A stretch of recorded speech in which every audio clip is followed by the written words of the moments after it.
Welcome to History Repeated. Hi, I'm John Myers, and we'll get to today's video in just a moment.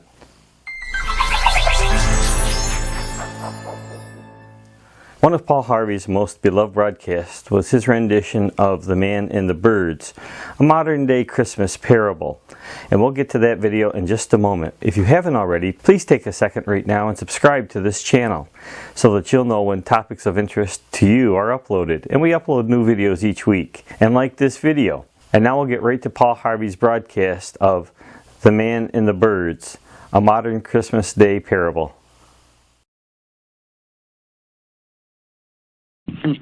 As a man in a manger, you know all that.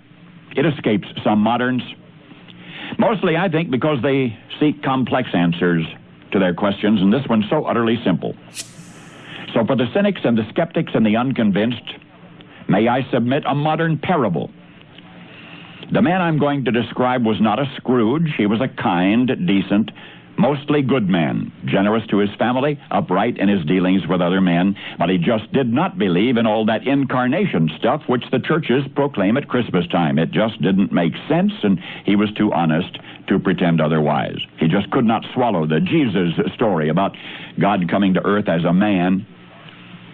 He said, "I'm truly sorry to distress you," but he told his wife, "I'm not going with you to church this Christmas Eve." He said he'd feel like a hypocrite. Said he'd much rather just stay home. He would wait up for them, he said. He stayed. They went to the midnight service. Well, shortly after the family drove away in the car, snow began to fall, and he went to the window to watch the flurries getting heavier and heavier, and then back to his fireside chair, he began to read his newspaper. Minutes later, he was startled by a thudding sound, and then another, and then another. At first, he thought somebody must be throwing snowballs against his living room window, but when he went to the front door to investigate, he found a flock of birds huddled miserably in the snow. They'd been caught in the storm, and in a desperate search for shelter, had tried to fly through his large landscape window. Well, he couldn't let the poor creatures lie there and freeze, so he remembered the barn where his children stabled their pony. That would provide a warm shelter if he could direct the birds to it.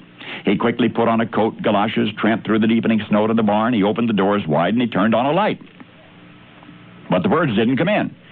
He figured food would entice them, so he hurried back to the house and fetched breadcrumbs and sprinkled them on the snow, making a trail to the yellow-lighted, wide-open doorway of the stable. But, to his dismay, the birds ignored the breadcrumbs, continued to flop around helplessly in the snow. He tried catching them. He tried shooing them into the barn by walking around them waving his arms. Instead, they scattered in every direction except into the warm-lighted barn. And then he realized, of course, they were afraid of him. To them, he reasoned, I'm a strange, big, terrifying creature. If only I could think of some way to let them know that they can trust me. That I'm not trying to hurt them, I'm trying to help them. But how? Because any move he made tended to frighten them, to confuse them. They just would not follow.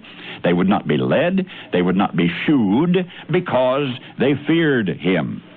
If only I could be a bird, he thought. If I could only be a bird and mingle with them and speak their language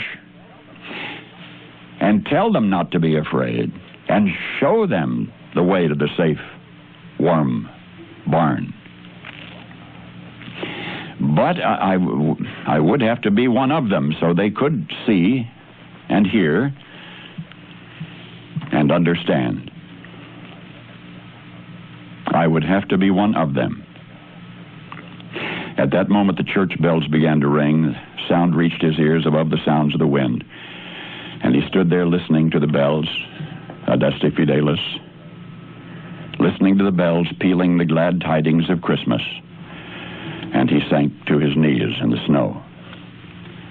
Paul Harvey. Good day.